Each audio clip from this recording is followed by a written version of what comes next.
since 1951. This is The Legend. 105.3, 95.3, WDXE. And as you know, it's time for Stan Pierchoski, Bulletproof Estate Planning. And here you are. It is that time. Back again, and been a week already, and it's Friday. Feels like I never left. And we get to talk with you about estate planning as we normally do, or anything else that we might want to talk about. So we hit a few topics off mic, but that's right. The phone lines will be open for you too if you have questions today. 766-9393. But Stan Pierchoski, everybody, Pierchoski Law. Yeah, well, good morning. Bulletproof Estate Planning. There you go. Good morning, listeners, and good morning, Jeff. It's a nice warm morning. It feels good out there. Get this little bit of rain, and I got several projects to work on. Oh yeah, that do not require rain. And it's not letting me get to it, but I understand. And it seems to. How does it always know when it's the weekend? That's the thing. We had a new lawnmower brought to us yesterday, thanks to Rent Right over there. I'll give him a plug. Anyway, my boy Daniel is learning to mow. I'm going to have him mowing and doing all my grass and yard work this year.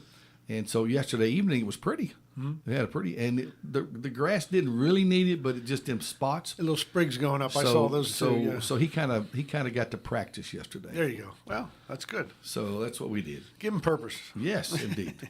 Yes, indeed. All right. So, well, in the estate plan world here, I just want to bring up the next seminar that's coming up. I like to keep people posted for that. It's going to be over in Pulaski, and it's going to actually be the 16th, March 16th.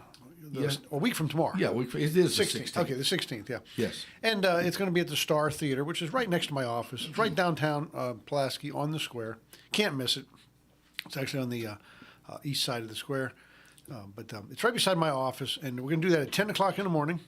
Will's Trust and Nursing Home. And, you can call my office at 363-7222 to get on that list. Let us know who you're coming, how many folks are coming. Yes. Or you can go to my website at Estate Plan Stan, and you can sign up that way. Yes. So, if you want to come. Last one we had was here. We had a banner turnout. Yes. I mean, actually, people were parking in other parking lots. Those have been quite successful for you, and with good reason, because it's just, number one, there's no cost or no obligation. Number two, you're getting fantastic information. And that's what the focus is on, is the information. We want people to know what their options are. There's so much misinformation, and you can't, if you pay attention when you're looking on the internet or even watching TV or the news. I mean, there's misinformation is delivered in such a way that it seems to have truth to it. But yes. You need to check everything out. I learned that lesson a couple of times. You listen to something and you go to, like in trying to purchase something, and and if you buy it and then you don't like it, and then if you go back later on and kind of research it, you find out if I'd have just done this before I bought it, I'd have found a few things out about it and stuff. So you need to check just about anything and everything out, because there's no filter on the internet. I mean, there's a filter. It's a biased filter sometimes, but I'm just saying there's no filter as to the truth or the trustworthiness of the information put on there. But many people put their opinions about stuff. Now, I'm not getting down on that. As long as you know and understand it's somebody's opinion that you're looking at, then you have your own filter now as to how much weight you're going to put on that. So, hopefully I can be a voice of knowledge, because this is what we do, and I like to talk about that, and I like to dispel what the common knowledge out there is sometimes. Yes. And in this particular area, it's at least incomplete. At some points, at most, it's completely wrong, and that affects people, and it affects what they want to do. So we have these seminars, or the phone calls to me, or just whatever. Right. I focus on the education, because I'm a firm believer that if you're going to make a decision, you have to know all your options, or it has to be an informed decision. Right. And if it's not an informed decision, then you'll never know if it was a good decision. So if you know all your options, you can sit and weigh them all and decide which one you want to go with, if any. Choices maybe don't take any option. Right. And that just doesn't apply to estate planning. It applies to anything. But in estate planning, I think a lot of the information is hidden. And the reason I can say that is I talk to a lot of people, right? Yes. A lot of people retain us to, especially in this long-term care industry. We talk about planning and trust writing. It's pretty easy to get the point across about those and what they do and dispel that misinformation. But when we get into long-term care, there is a lot of just what everybody thinks and how it happens. Right. And they base it on maybe some experience or somebody they've seen something happen to. But what they don't get is what led up to that or how it got to that. You just end up with the end result. So and so lost their house to long-term care. Okay, that's like the end result. And so if without anything else, it sounds like a really horrible story. But what led up to that? What caused that to happen? Could something have been done to prevent that? Yeah, and the answer is yes. That is a terrible result, but it's a terrible result as a result of wrong decisions or not knowing what decisions to make leading up to it. So that's the whole idea of it. I mean, that's the whole reason I do it. I don't say anything to offend anybody. I don't want to offend people in the long-term care industry. No. Typically, I'm not even talking about what actually happens in the long-term care industry. I'm just talking about people that want to have a loved one or something that needs care. Yes. It's beyond their ability to do it personally, and there's nothing wrong with that. I mean, we have lives, we have families, we have careers, and taking care of a loved one 24/7. It's a labor of love, but as you have to remember the word. It is a labor. There's no question about that. So, you it may be outside your wherewithal to hire people to take your place when you're not there. Right. Right. And so, I mean, all kind of things come into the mix when that happens. It's like my mom is in bad shape. I'm going to take care of her. Yes. But what is that going to actually look like? And all of a sudden, a million things enter into that. Okay, I can't be here 24/7 because I have a job. Right. So if I'm not here 24/7 and she needs care, then somebody else has to be here. Maybe that's another family member, but they may have jobs, or maybe we have to hire somebody, but then they have to be paid. I mean, it goes on and on, and so it's a really big decision because the bottom line, if you put everything aside, we want to take care of that person. That's like correct. goal number one. Yes, they get care that they need. So, and that's the kind of stuff that's out there. I find so much misinformation is the best way I'll put it. It's just not right. And you don't know what the options are. It seems that's true in almost any arena that you look into because there's so much. We're bombarded with so much information, and you have to. It's so plentiful and so, I guess, overwhelming. Yeah. You wonder, just how do you take it in? It's like a fire hose. Yeah, it is of information out there, is. And you have to be able to sort it out. So, sometimes you need some professional help, someone with a lot of experience in the arena, and someone you feel like you can trust as well. Yeah, I agree, and the reason I can say that people aren't getting the full information is because when I talk to them, I get the attitude from like, you mean there's something we really can do? And then we start talking about what these options are. And I can just see it in their faces. It's like, really? Sometimes it's so much so that they'll say, "Is that really legal?" Yeah. Yeah. Which I mention that often in my seminars, and I chuckle at that because I'm very proud of my law license. I certainly wouldn't do anything to throw it away. Yes. But there are things to do, and it's a big surprise to them because it's like they've never heard of it. And then sometimes some folks, how some folks can be stubborn or closed-minded. It's like, if I never heard of it, then it can't be right. Yes. And so you have to check that attitude at the door. It's in your own best interest to have an open mind on this topic because there are solutions to these very, very difficult problems. And it would just amaze you. It would just amaze you at what we can do. And again, I don't do anything I'm not supposed to do, for crying out loud. No. We work. I often say it this way. When you're doing this sort of thing, you're sort of playing in their sandbox, and they have rules. And when you're in somebody else's sandbox, you play by that sandbox's rules. And we do. What we do is there's a lot of rules that are designed to work for us, and so that's what we do. Yeah, they're there for our benefit. The problem is you just don't know they're there, and nobody really has an obligation to tell you. So if you want to know what your options are. Right. If you feel like experimenting, just call TennCare. Get somebody on the phone and say, listen, I got somebody I think is going to go into long-term care, or I'm concerned about it. What are my options to save property so it doesn't get consumed in the cost of long-term care? Right. Now, that is a valid, reasonable question, right? Yes. I can tell if you want to do it, you can. If not, I'll tell you what the result's going to be. They're not going to tell you. And they're not going to tell you because they don't want you to know or they're mad at you. First of all, they don't know what the options are. Right. Second of all, they can play the card, we don't give legal advice. And that's probably an accurate statement on their part because they don't. And they have no obligation to. Okay, Right. So don't feel slighted because TennCare is not telling you what's going on. They're under no legal obligation to explain it to you. And if you want to talk to other attorneys, call them and ask them. This is kind of I don't want to say specialized field, but it takes a lot of time to understand it. There's a lot to the long-term care industry. I mean, it brings in the entire Social Security Act, the whole TennCare Act, the original Medicaid Act of 1964, and all the additions over the years, like the Deficit Reduction Act, the Catastrophic Illness Act, the spousal impoverishment rules, all these things that have happened that have put things in, taken things out, just as the whole thing morphed from 1964 forward, right?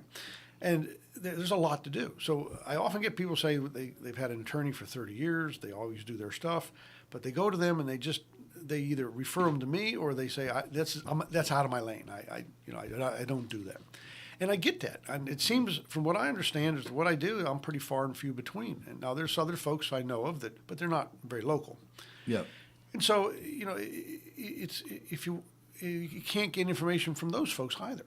Okay. So now the last person you can get information from is just listening to what other people say. Yeah. Or you might hear somebody that has somebody in the long-term care, and so you go Right. ask them and say, "Hey, I got somebody that's coming up. What's your experience been?" And they'll give you their experience, but it could be a very bad experience. And again, we're back to what I said originally. If it's a really bad experience, maybe we could back up with that experience and see how it got there. Yeah. Because if it got there and there was a way to do something different and have a not so bad experience or an actual good experience, isn't that something that you should know before you make any decisions? Sure. I always contend that's yes. The more you know, the better off you're going to be in that situation, especially. Yes. So that's what we talk about. We just tell you, here's what's going to happen if you do nothing. Okay. Here's the options you can do other than doing nothing, and here's some of the results you can get. It's almost a rash of calls I get almost every week. People call and say, so-and-so's in long-term care. Right. I know it's late. We haven't done anything, but we really, really, really want to save her house, or we really, really, really need to save the family farm. We got people that work it. We got 2-3 families that rely on this piece of property because it's a working, breathing, income-producing farm. And it's extremely important to those people that not be jeopardized. I mean, it's almost to a level of fear because you got these people depend on it. And the answer is, yeah, we can do that. I mean, it happens a lot. In this neck of the woods, the family farm is a big deal. Like it's in the South down here. Right. And it's been within family for decades, if not generations, and they want to keep it. And I get it. I think that's a great idea. Right. But these things like long-term care is an intervening factor during life that can jeopardize that goal of keeping it in the family and passing it down at death in something like a will. Because all the will does is distribute property at death. The problem is, are we going to have it to distribute at death? Yeah. And that brings into question, okay, what happens about the creditors during life? They're the ones that are jeopardizing that goal. So there's solutions to all this stuff. Some really great solutions. Some, if we are dealing with last minute and some circumstances, maybe not as ideal, but certainly better than not doing anything at all. So right. It's just a matter of degree. I often say I've never been in a situation where I couldn't come up with something. I couldn't make the rule work somehow in our favor. Again, I might have to tell you this is not the ideal result because of the time, sure, or the money that's been given away, or what had happened with that somebody had done something, or because somebody took all this money and put it in their name, whatever it is. It may not be the ideal result because of that. And if I can't reverse some of the things that have been done, but it will be a positive result, just maybe of a lesser degree. Yeah, absolutely. And again, it's just this knowledge thing. It's just information. Don't be afraid to come to the seminar. I know it's a lot of information, but it's not undigestible, and it's not going to be rocket science. It's not over your head. It's just a lot, Yeah. And I'm surprised. I think when people come to my seminars, I'm so happy that they just seem to rise to another plane. And as I explain it to them, they do understand it. Yeah. They just let it flow in, and they do get it. They'll have a few questions here and there because it's only an hour long or hour 15 long seminar. So we kind of don't get into the nuts and bolts, but it's kind of like when people become jurors. Mm-hmm. They just seem to rise to a whole new level and just do what they just respond and do exactly what they're supposed to do. And they a lot of them get it. A lot of them get it when I talk about it. Well, I have personally benefited just from our conversations. me and my family. We're going through some long-term care with my father-in-law, and it's helped me just in knowing what to expect. Knowing what to expect and not going in completely blind to what the system is like and what we can expect down the road, those kind of things. So we have personally benefited just from having these conversations, and I appreciate that. My wife and I have had conversations about what we can do when the time happens and what we need to do, how we need to prepare for it, those kind of things. So, and we already had some of those things in place, but having these conversations with you has helped us to kind of see the big picture. Always glad to hear that. Glad to help. Yeah. So thank you. Oh, you're welcome. And I won't even send you a bill. No bill. That's right. That's right. No, I mean, the information is critical. Yes. And I'm sort of a little different kind of an attorney in a way because I want you to be educated because then you will help participate in the decision to do something. Yes. I've never been the kind of attorney, even when I used to do the other stuff I used to do, I was never the kind of person saying, this is what you need. Don't worry about how it works or what it says. Just sign here, and I've already decided for you. So when people come to talk to me, I do a lot of listening. I don't do much. I don't dictate what I think they need. I do a lot of listening to find out what their circumstances are.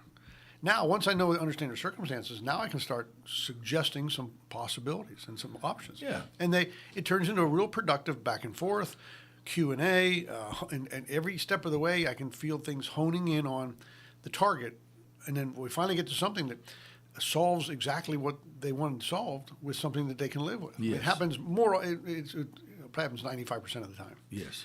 So it's that knowledge, and they're helping to make the decision. I don't want to do anything that you're not 100% on board with. Right. I mean, it's just not the way I do business. Right. I even had somebody one time, he was a friend of mine, and he's business oriented. He just, I like to explain things as we're signing documents. Like we get a signing, we got probably a dozen documents to sign. Yeah. I explain each and every one. He must have said during the signing 2 or 3 times. He says, Dan, just tell me where to sign. I said, you know what? I don't do it that way. I said, I'll tell you what, I'll explain it, but I'll do it fast so that you're not too put out. But I insist on me explaining it. You don't have to listen if you don't want to, but I'm going to explain it. Yes. And so I mean, that's just the way I've decided to do it. Yeah.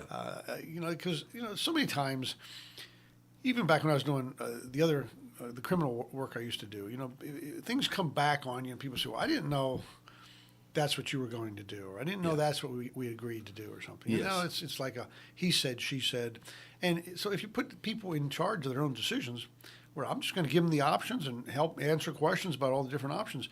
At the end of the day, if one of these options, and there are many, if one of these options fits you and you like it, I say do it.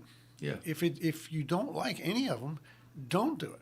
Like I often say, I don't go to these seminars or have these meetings with people. I'm not intending to talk you into anything or talk you out of anything. Yeah. I like to give you the information.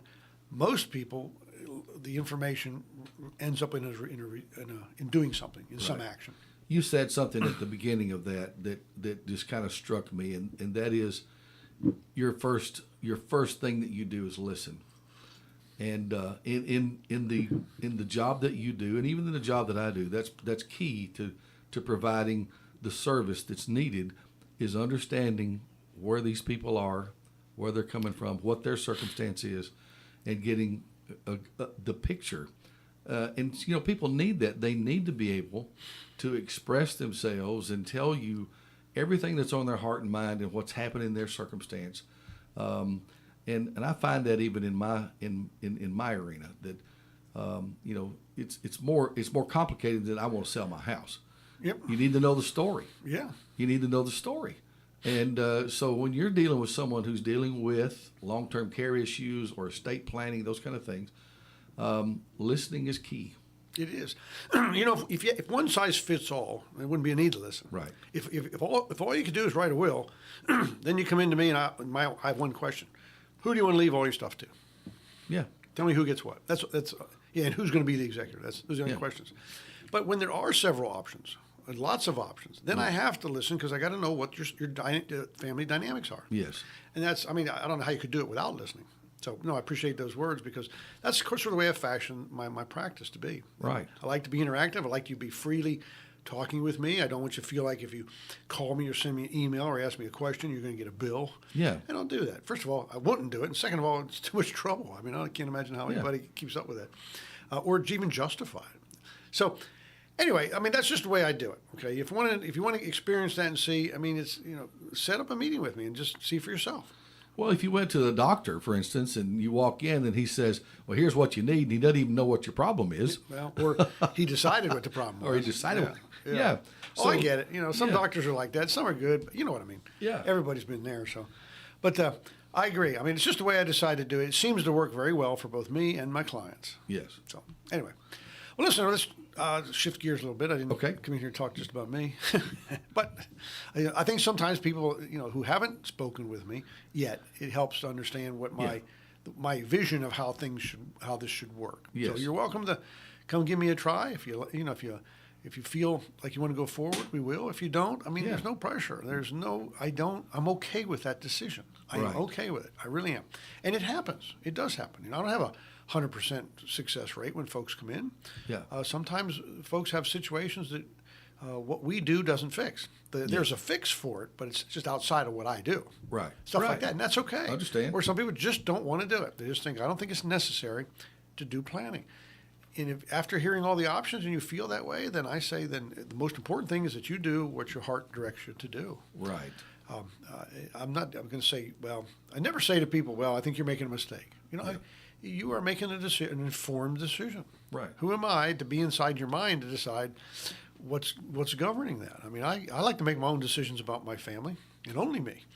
I like input, but when it comes down to making a decision, I'm the one that makes them for the family, and so I don't want that questioned if I make a decision. So, and I don't.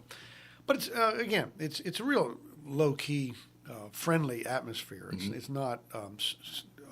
The old stuffed shirt, suit and tie, intimidating environment that a lot of people tell me they end up with. So, actually, I don't have it here, but I had somebody that came to one of my seminars that just warmed my heart because they drove a long way, and they said they've tried to see attorneys about estate planning, and they think they had appointments with 4 of them, and they never could get to talk to an attorney. They always got intercepted by an intake person, and they even offered to pay. They said, "We'll pay. We want to spend some time with the attorney." Now, she felt like they were thinking as to whether they wanted them as clients. And she said, the whole reason I want to talk to an attorney is I want to see if I want to hire him. It's for my purpose to see if I like the person. Right, yes. And she never got the opportunity to do it. Well, she came to see me. She came to my seminar. She came to one of my vision meetings. She made it clear that I'm not making any decisions until I go home and talk to my family. And so she, but she wrote me a card, and she wrote it very nice, and I read it. She even said at the end of the thing, feel free to use this on your radio show. And very good. I don't have it with me, but maybe I'll bring it.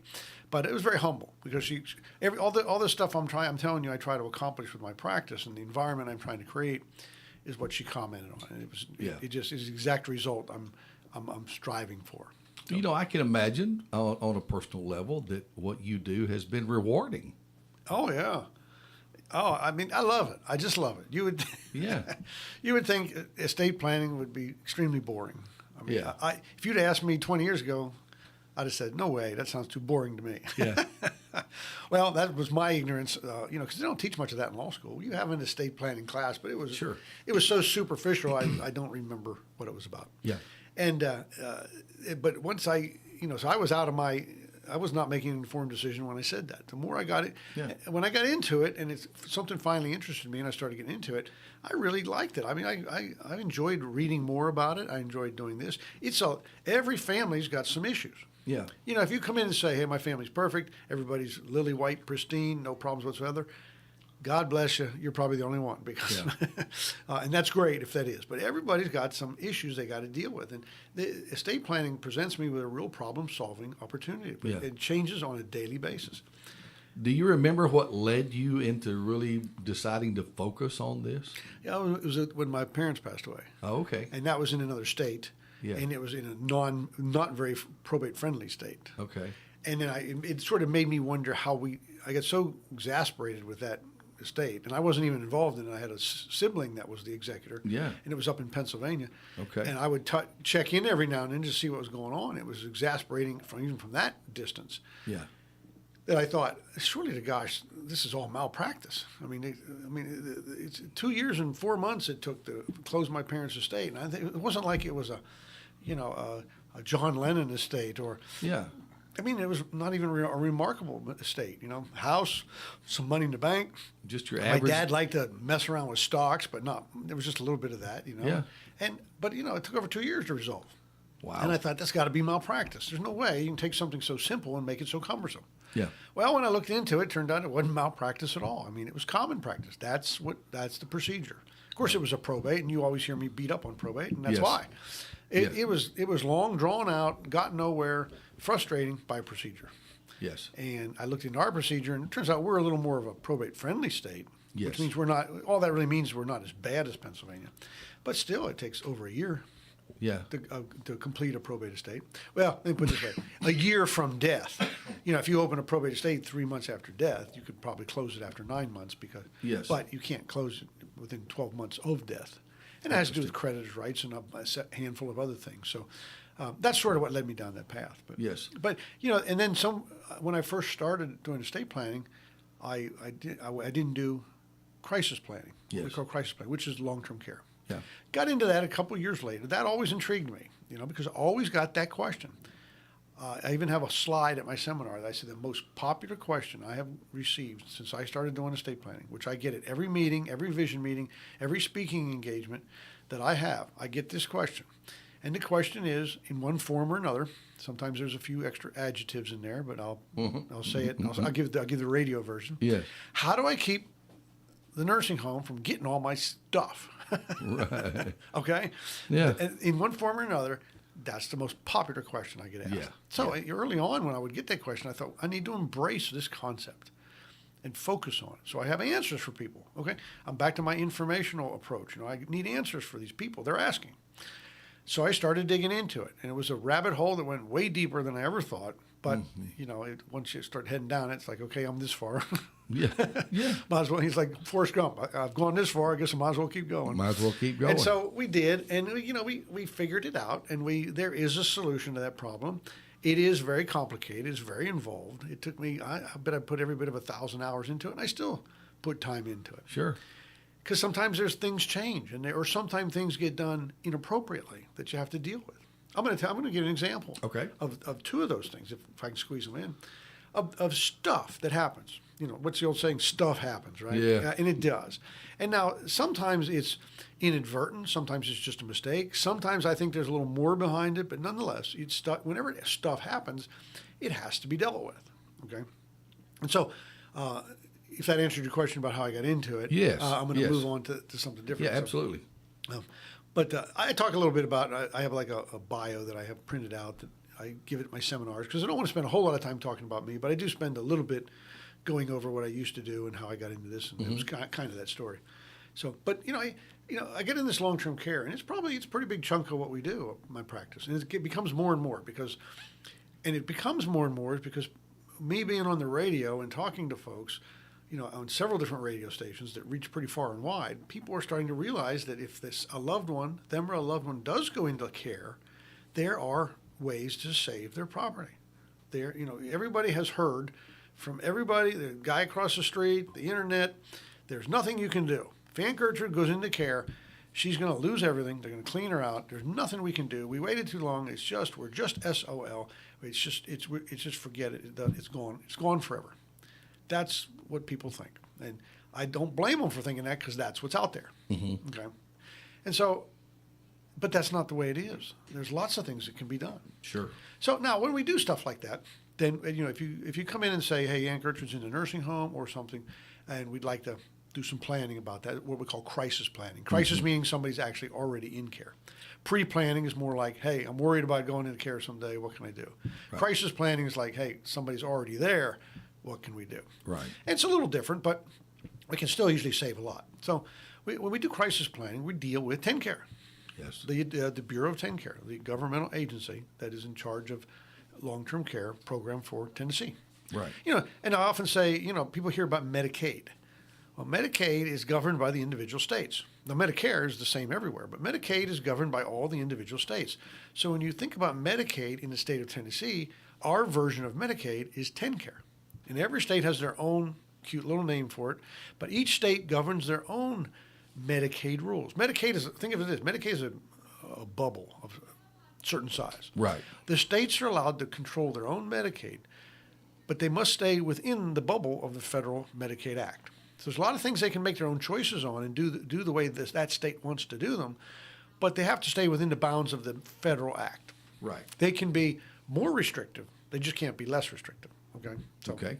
Or I mean the other way around. They can be less restrictive, but not more. So Yes. they can't escape the federal bubble, but they're free to operate within that bubble however they want to do it. Sure. And so as a result, the states have different rules. Some states have on income verification eligibility, they have an income cap. Some have a range. Some have a maximum and minimum. I mean, there's different philosophies, and all are valid, and different states choose them, and they all are very different. Some act similarly. Interesting. Some act similarly, but so that's why when you talk to your brother or your brother-in-law who lives in Ohio, I mean, you're going to hear what he does or what he's experienced, and this very good explanation is why that would be different than what happens here. Yeah. They have different rules. That's interesting. It is, and it makes it challenging. Okay, so but anyway, so I deal with TennCare and all these rules, and sometimes we get weird results. And like I said, a weird result is like something that comes out of nowhere. And so when that happens, what's the solution? Well, you try to resolve the issue. Here's a classic one. None of this is pointing blame finger. Sometimes I think people, the folks I deal with, take a little bit of a lackadaisical approach to stuff. But, the rules are the rules, and that's where the two sides meet. Yes. I often say our job is to have my client pay as little as possible, and their job is to have the state pay as little as possible. And those are inconsistent goals, right? Yes. It's an adversarial system. So where do we have to end up meeting? That's the rules. The rules define where we end up in the middle. Who pays for what is governed by all the rules. It's governed by all those acts I just got done telling you about. So, Right. So here's an example of something that happened. We had a gal that we got qualified and approved, but because of circumstances, we had to suffer a penalty period of about 12 months. Now that was one of those situations where we saved a lot of money, but we had to incur a penalty period, and that was part of the strategy. So we intentionally invoked a penalty period because it was economically beneficial. So we did. So, but at the end of it was like a 12-month. So she was approved, and the approval says you're approved, but for the penalty. Meaning, Yes. we're approved. We approve you. So as soon as the penalty period expires, we'll start paying. But during the penalty period, we don't pay. And so we had bought one of our Medicaid compliant annuities that pays during the penalty period. So now, and I think I even brought up a few Fridays ago on this show that, like what happens if somebody passes away before the penalty period is over with? Mm-hmm. And that's exactly what happened here. Our applicant, we were 7 or 8 months into the penalty period, and I got notice that she passed. So what's the effect of that? Well, first of all, there's a we continue to pursue the eligibility because we want the state to pay for, if they come back and say she's approved, then the state will pay for the day we file the application to the day of death. In this case, we were looking at 8 or 9 months. So it'd be a nice chunk of change. I mean, if somebody passes away, you just don't throw in a towel and say, well, I guess that's all over with. We don't have to deal with that. No, Sure. We still have to deal with that. And so we did. We continued to approve it. So we were talking to somebody at TennCare, and they said, well, they passed away, so we're closing the file. We're not going to pursue eligibility because they're gone. And I said, no, the rules say you still pursue eligibility. And they wouldn't listen to me. They just said, no, we're not going to do it. And if she's gone, then your power of attorney went with her, and now you don't even have standing to talk to us about this. So anyway, so I go and I pull the rules. I pull the rules out. I want to satisfy myself before I say anything. Yes. And I find I wish I'd have brought it. I didn't know I was going to talk about this, but I'll try to go from memory, which will be pretty close. And you're going down these eligibility, and it says an applicant who passes away during the eligibility, after application but before eligibility determination. Yes. Which means determination could be approval or denial, but it was before that decision. Yes. It said that the death is not an appropriate reason to discontinue the process. It says you must finish the eligibility. Now, I bring that to their attention. I say, how do you get around this black letter law? I mean, it's not Right. me. It's not Stan Pierchoski telling you this. Right. I'm reading from the manual that I know you have on your desk. Yes. Please turn to page whatever, and, Right. and look at what I'm looking at. How do you get around the statute that says this is death is inappropriate reason for you to stop pursuing eligibility, and you must continue to the determination. And then, it's usually like, well, we're just not. Well, but then it's like now we're starting to shift stuff and say, well, I'm just told we're not supposed to deal with it. So okay, so we invoke our legal remedies and we push back. I mean, Yes. it's you hire me, I'm going to represent my client zealously, and this issue has to be dealt with. Yes. I know it's inappropriate. I see what the rule says. I'm certainly not going to say. I'm certainly not going to say. Okay, well, if you're not going to do it, I guess that's that. Yeah. I mean, when they do stuff like this, I don't say it this way to them, but I should. I should say, it's when you're going to do something like this, and when I get a rule that says this, and you just decide to do something else just because you thought it was a good idea. Yes. All I can say is you have just picked the fight with the toughest kid on the block. Yeah. That's all I can say. And that's what my clients expect from me, and that's what they get. I'm really a nice guy. Yes. But if you're going to challenge me, then be prepared to challenge me. Okay, so we invoke our remedy, which involved the 10-care ombudsman for one. Yeah. And some other things. And we got our way. I mean, and we had to get our way because that's what the rule says. Yes. I mean, there was no big surprise to me that had to get. What was a surprise to me is I had to invest all that time, energy, and effort to get what I knew I was entitled to in the first place. Yes. And I have to teach these case workers what the rule says. Now, that's not what I want to do, but that's what I'll do if that's what it takes. So we got that taken care of. Okay. Yeah. Now, same person. Yeah. Same case. We had when we do with these Medicaid, I'll try to I don't want to get into these these number details, but when we get a Medicaid compliant annuity and it pays the annuity, that's going to push that person over the income limit. Okay? Yes. And it always does.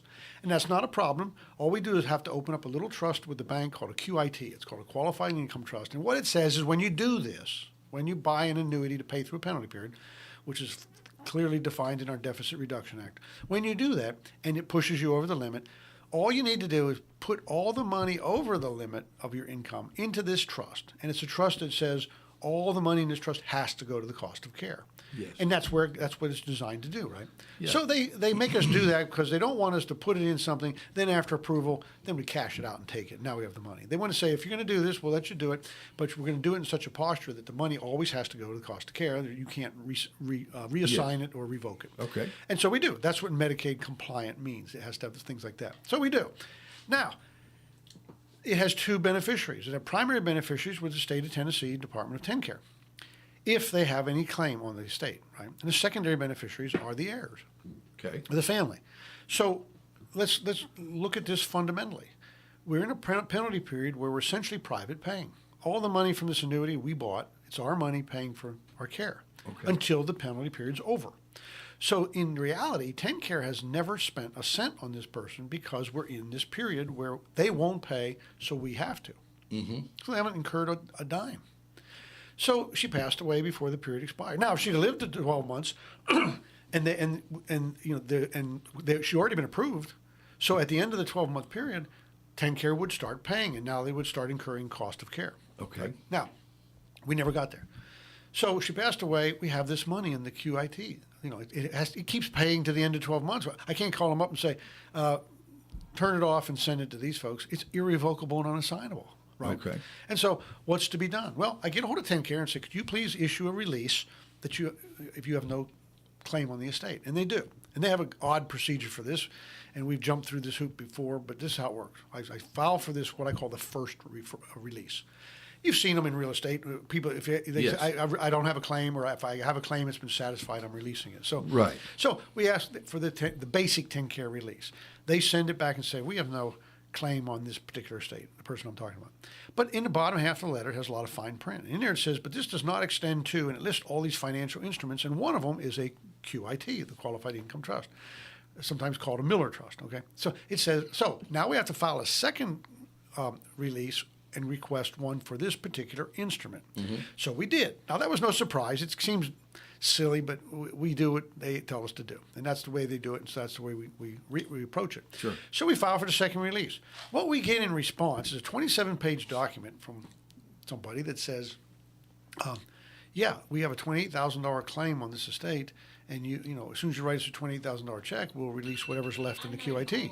Yes. So I'm thinking, okay, and so my team brings me the 27-page document, and let's say if my client's name is Jane A. Doe, this 27, it has a name at the top of it. It says Jane B. Doe. Mm-hmm. Okay, the middle initial was different. Okay, I'm thinking, okay, could that be a mistake? I guess it could be. I wish they would have put the middle name in there. How hard would that have been to do? Yeah. So I looked for identifying information. And, in 27 pages, and I know because I looked at all 27 pages, and it's not there. I'm looking for a birth date, a social security number, some identifier. It's not there. They have some bizarre number I've never seen before, and I can't track it. I can't follow up on it. So I get looking at it, and here these were benefits that were paid starting in 2003, and there was probably 20 line items for every year. And in 2015, Yeah. they quit. Yeah. In December of 2000, just suddenly the last one. So it's starting to look more and more like this is somebody else who probably passed away in December of 2015. Yeah. So I started looking at where the bills went, and it was all over by Winchester and up that side of the state where these folks were over way far on the west side of the state. Okay. So we reached back out, a little push back and forth, but we reached back and we tell them this is the wrong person. Please recheck, and they don't like to do that. But anyway. I won't go through the back and forth, but finally, I'll give credit where credit's due. And they said, okay, we released that in error. And then here is attached to this email is the release of the QIT. We have no claim on that now that you've pointed out to us Yes. that we tried to make you pay $28,000 for somebody else. Yeah. I mean, I give them credit for admitting it was an error, Yeah. but let's just call it what it was. Yeah. It was a colossal blunder on their part. Yeah. You just can't convince me, whoops, just slipped a fat fingered that and sent you the wrong. No. Yeah. They just typed in her name. That's what came up, and they sent it. They didn't look at it. If they'd looked at it, they'd have come to the same. I assume they're intelligent people. They would have come to the same conclusion Right. I came to. Yeah. And said, well, this can't be right. And it was a blunder. And they literally said, as soon as you send us $28,000, we'll release the QIT. And you can have whatever money's left in there, and you can send to the secondary beneficiary. Yeah. And it was wrong. So when I say stuff happens, I never saw this coming. It's like when I got it was like, you got to be kidding me. Where'd this come who'd from? have thought? Who Yeah. would have thought? But you embrace it, you deal with it, you get past it. Next time, maybe we'll have a better way to do that. I don't know. But both those things that I talked about, both those things, trying to get them continue with the eligibility and then try to resolve the estate. There are mistakes and errors made, and that happens a lot. Interesting. So I tell people some people say, I'm just going to do our own application. You can do that, but I don't Wow. know if I would advise it because this is stuff you're going to have to deal with. And how can you push back unless you know what they did wrong? Yes. And if you can only know what they did wrong is if you follow the rules, if you know what the rules are. Knowing the rules. Yeah. Yeah. We had a one with insurance companies. We have some people get long-term care insurance. It's a Yes. great tool, but sometimes it's a little hard to work with when it comes time to do the paying. And so I won't get into this in much detail, but I had explained to the facility this gentleman had bought long-term care for him and his wife. But what the normal is when you have a policy, any kind of insurance policy, you have somebody called the insured and somebody Yes. called the owner. Yes. Okay, so this guy, typically for long-term care, typically the owner is also the insured. Okay. So you buy a long-term care policy in case I go into the nursing home. This thing's going to pay a good portion of my cost of care. Right. So the owner's the insured. That's the norm, maybe 95% of the time, if not more. Well, in this situation, the gentleman bought a long-term care policy for himself, which was no surprise. But he also bought one for his wife, where he was the owner and she was the insured. Yes. Seems like no big deal. Seems like it. On the front end. Okay, well, the wife goes into long-term care, and the nursing home says, we want those payments because the rule says that if a person has a long-term care policy, they should assign it to the nursing home, which we would normally do. Yes. Okay? But I looked at it and said, well, we got a problem because it's not her policy. It's not her income. In other words, you buy a long-term care policy to have income to pay the cost of care. Right. And the insurance company says, and I wrote them a long letter and said, listen, we can't because this thing pays to the owner. It doesn't pay to the insured, it pays to the owner. And the owner's her husband. So it's income to the husband, not income to the wife. So she doesn't have income to pay you.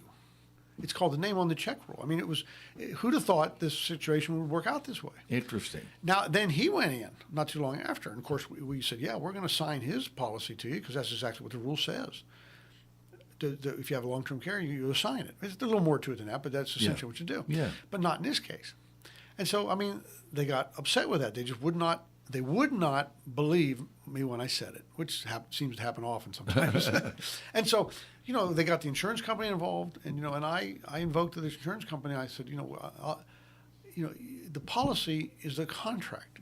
We have to do what the policy says to do, and you guys have an obligation to pay the owner, and that's what you've been doing. Right. They tried the facility tried to intervene and get the ABC life insurance company that sold the policy to them to get them to send the check.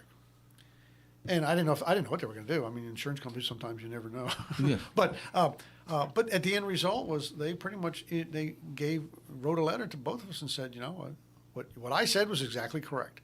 They're bound by contract to pay the owner.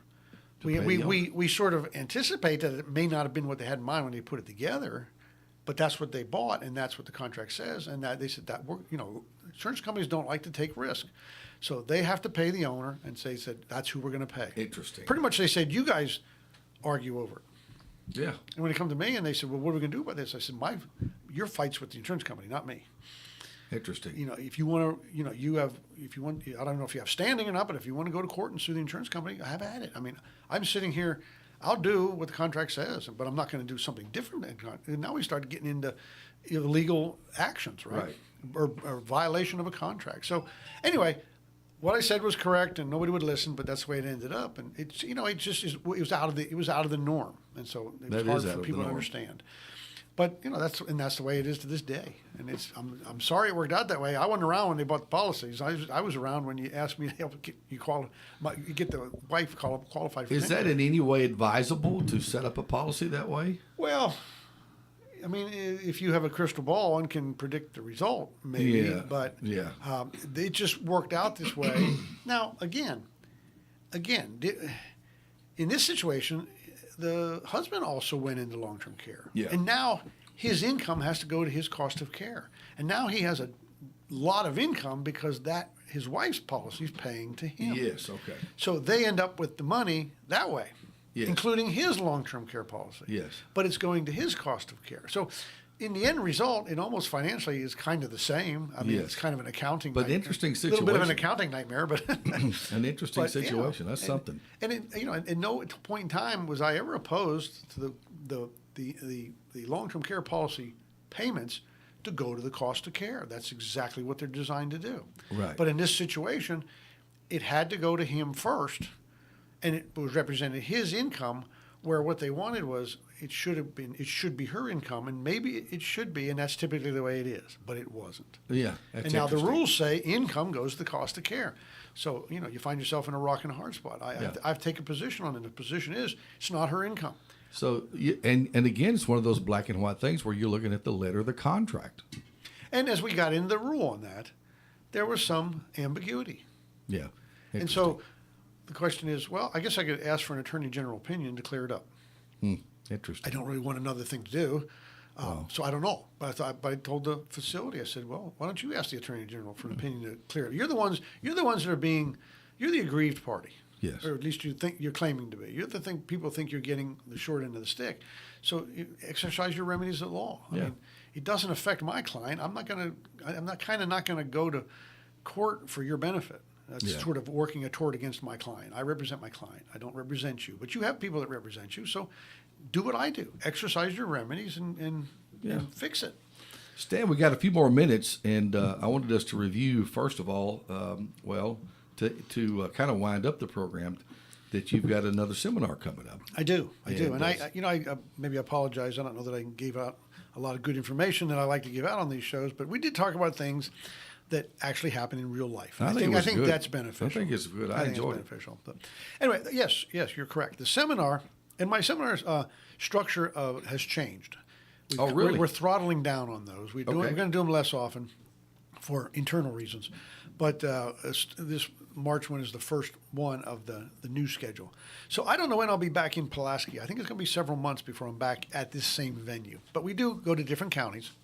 Okay. You're welcome to, if you're in Lawrence County, you want to drive to Giles County for it, but you're welcome by all means. If I'm in Marshall County and you want to come from somewhere, you can come to me wherever I am. People drive for hours sometimes to come to them. But the next one we're doing is in Pulaski. It's right on the square in downtown Giles County at Pulaski, at the Star Theater. And you can't miss that. It's the community arts building, community theater that we have. It's on the southeast corner. My office is right beside it, right on the corner. And so it's a nice big building. We do it, and the 16th is a Saturday. And on Saturdays, we do these things at 10 o'clock we start. And the presentation is probably a good hour and 15 minutes. Then we stay for as long as we need to stay and go through the question and answer period. I'm a big fan of questions and answers. So if you have them, write them down and bring them with you. If you develop them during the presentation, write them down, and we hit the Q&A. Have at it. I always say I'll be the last one out the door when the last question's answered. Yes. Sometimes I'm there for a long time. We had the one here a couple of weeks ago, and I don't know. I think it was after 1 o'clock before we get out, packed up and out. Wow. Because of questions. There was a lot of people there, and they had a lot of questions. I would have been hungry by then. And, I remember sitting down to answer some because I got tired of standing. but yeah.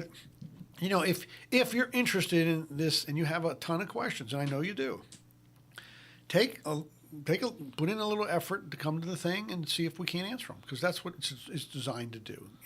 Again, it's up to you. I'm not, you don't have to come. You don't like it, want to leave in the middle, please do. Well, I can certainly recommend it. I think I think it would be very beneficial to anybody who hasn't. And of course, I know they get to hear you here on the Fridays with me. And I've certainly enjoyed it. So I get almost the equivalent, I guess, of some of the seminar. That's right. But I know that you've got a lot more details in that seminar as well. If you came to the seminar, a lot of it would sound familiar. But the seminar puts it all in one kind of continuous flow. Here we talk about something Friday, and then next week we maybe pick up. And so what would we need to do to get there? To the seminar? To the seminar Saturday. I'm not sure I get the question. Maybe get in the car and drive. But I need to call ahead. Okay, I'm teasing. You're teasing me. I'm having some fun with you, Jeff. I'm sorry. You're messing with me. I'm having some little levity at your expense.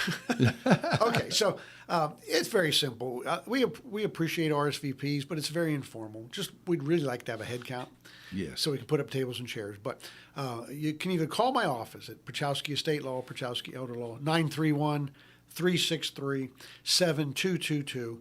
Or you can go to my website by going to estateplanstand.com. You can sign up for it that way. Great. You can email a question if you want to email a question. I think the calendar even shows when future ones are. I don't keep those. I don't keep the website of the calendar myself, but I think that's what it does.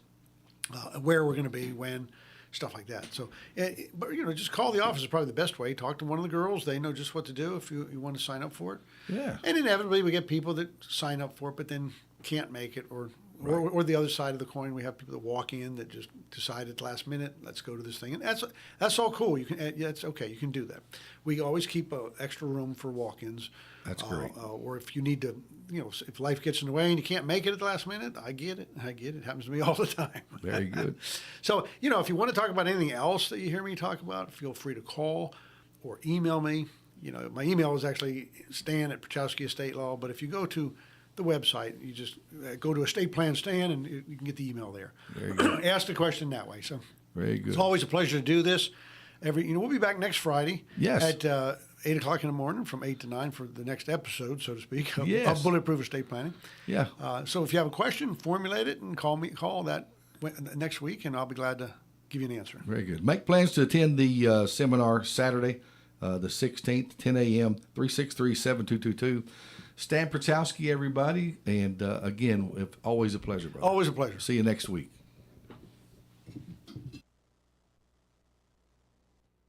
We offer a 30-day program which turns over to our one-year transitional housing. My name is Mike Tyree, and I'm the pastoral counselor out there. We strive every day to help addicts find deliverance, peace, a relationship with God, and have the